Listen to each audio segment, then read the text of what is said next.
Evangelho de João, capítulo 13, versículo 2 e versículo 3. Durante a ceia, tendo já o diabo posto no coração de Judas Iscariotes, filho de Simão, que traísse a Jesus, sabendo este que o Pai tudo confiara às suas mãos, e que ele viera de Deus e voltava para Deus. Aqui nós temos uma lição tremenda a respeito do nosso coração. Nosso coração é nossa mente, nossa vontade, é nossa emoção, é a nossa alma, é a nossa consciência. O nosso coração deve ser como um jardim fechado. Não podemos receber no nosso coração qualquer pensamento. Devemos examinar aquilo que chega à nossa mente. Se nós formos aqueles que estão em trevas, não percebemos o que chega à nossa mente. Jesus é a luz do mundo. O mundo são os nossos pensamentos. Nós percebemos que o coração de Judas estava aberto.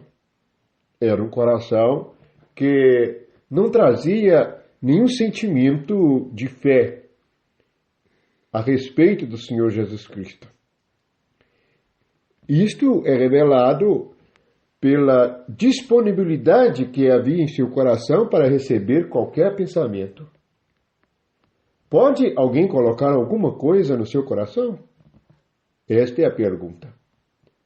Alguém pode te dar um pensamento dele e você agir? No versículo 3, Jesus era aquele que tinha tudo em suas mãos.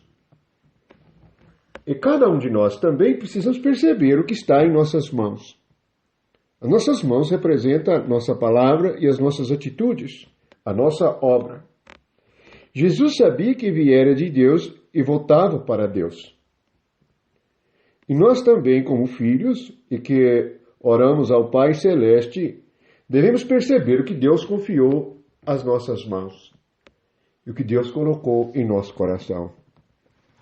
Temos nesses dois versículos a revelação de duas coisas ou dois fatos extremamente opostos.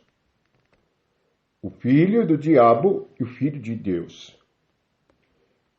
O fato é que Judas não se importava e não tinha nenhum discernimento a respeito de si mesmo. Cada um de nós devemos ter discernimento a respeito de nós mesmos. Pois somos tentados a olhar muito para as outras pessoas. E estamos atentos ao que as outras pessoas dizem, o que as outras pessoas falam. Mas não estamos atentos ao que entra no nosso coração. Isso pode nos levar a caminhos terríveis. Isso nos leva a situações espirituais terríveis. Podemos até mesmo entrar em situação de aprisionamento, porque nós desobedecemos a Deus e nem o percebemos. E a nossa consciência pode mesmo ficar cauterizada, isto é, não ter nenhum sentimento a respeito das coisas do Espírito. Nós precisamos estar acordados para as coisas do Espírito. Sabemos que vimos de Deus e que estamos em Deus e que voltamos para Deus. Não estamos a viver a nossa própria vida, mas a vida de filho de Deus. Portanto, nós devemos vigiar o nosso coração. Este é um lugar tremendo. Alguns dizem que é terra que ninguém conhece. Mas Deus conhece e sabe todas as coisas. Então, nós precisamos aprender primeiro, ao invés de examinarmos os outros, examinar nós mesmos.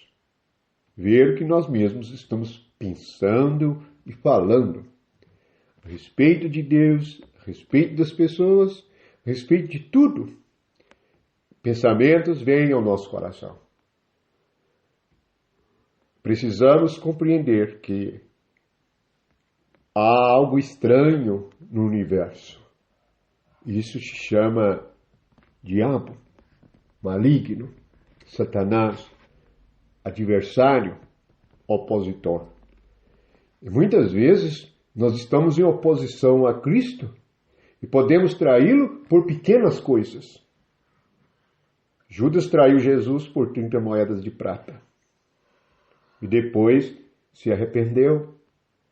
Mas cada um de nós deve perceber que traímos Jesus também por pequenas coisas. Deixamos de obedecer e dar atenção a Ele por pequenas coisas. E devemos trazer o nosso coração puro, limpo. Aquele era o momento de ceia. É o momento em que nós colocamos as coisas no nosso coração. É o que nós comemos. Devemos alimentar o nosso coração, a nossa mente com Cristo. Se não vigiarmos, nós levaremos uma vida despercebida de coisas espirituais, despercebida de Cristo, olhando para coisas materiais e coisas que se veem. Devemos atentar para as coisas que não se veem. E uma das coisas que nós não vemos é o coração. Não adianta parecermos ser. Nós temos que ser, não parecer. Essa é a razão de Davi ser um homem segundo o coração de Deus. Não que ele nunca tivesse pecado, mas ele tinha um propósito na sua alma. Ele desejava a presença de Deus, a casa de Deus. Portanto, que o nosso coração seja casa de oração. Que a nossa mente seja um lugar de oração. Que os nossos sentimentos sejam os mesmos sentimentos que houve em Cristo Jesus, que tomou a forma de servo. Nós devemos estar dispostos a servir uns aos outros, amar uns aos outros, perdoar uns aos outros, pois todos nós precisamos de perdão. Logo, o cuidado com o nosso coração é a nossa higiene espiritual, para não nos encontrarmos irados, irritadiços, deprimidos, aborrecidos, desanimados. É porque nós zelamos muitas vezes e prestamos atenção no coração dos outros, naquilo que os outros dizem e fazem, mas não prestamos atenção no que é colocado em nosso coração. A ceia que nós comemos é aquilo que nós somos. Devemos cear Cristo. E o inimigo não poderá colocar nenhum pensamento em nosso coração, pois nós seremos um jardim fechado para Jesus Cristo. Esta é a vontade de Deus em Cristo, que nossos pensamentos sejam uma casa de oração. Orar em secreto e ter comunhão com Deus em secreto. Vamos dar graças ao Senhor pela oportunidade que temos de examinar nós mesmos. Devemos examinar, afinal, o que estou pensando? Afinal, o quanto amo o Senhor? Afinal, como está a minha vida espiritual? Como está a minha relação com o mundo? Com as coisas vãs e inúteis dos homens? Com as invenções vãs e inúteis da carne?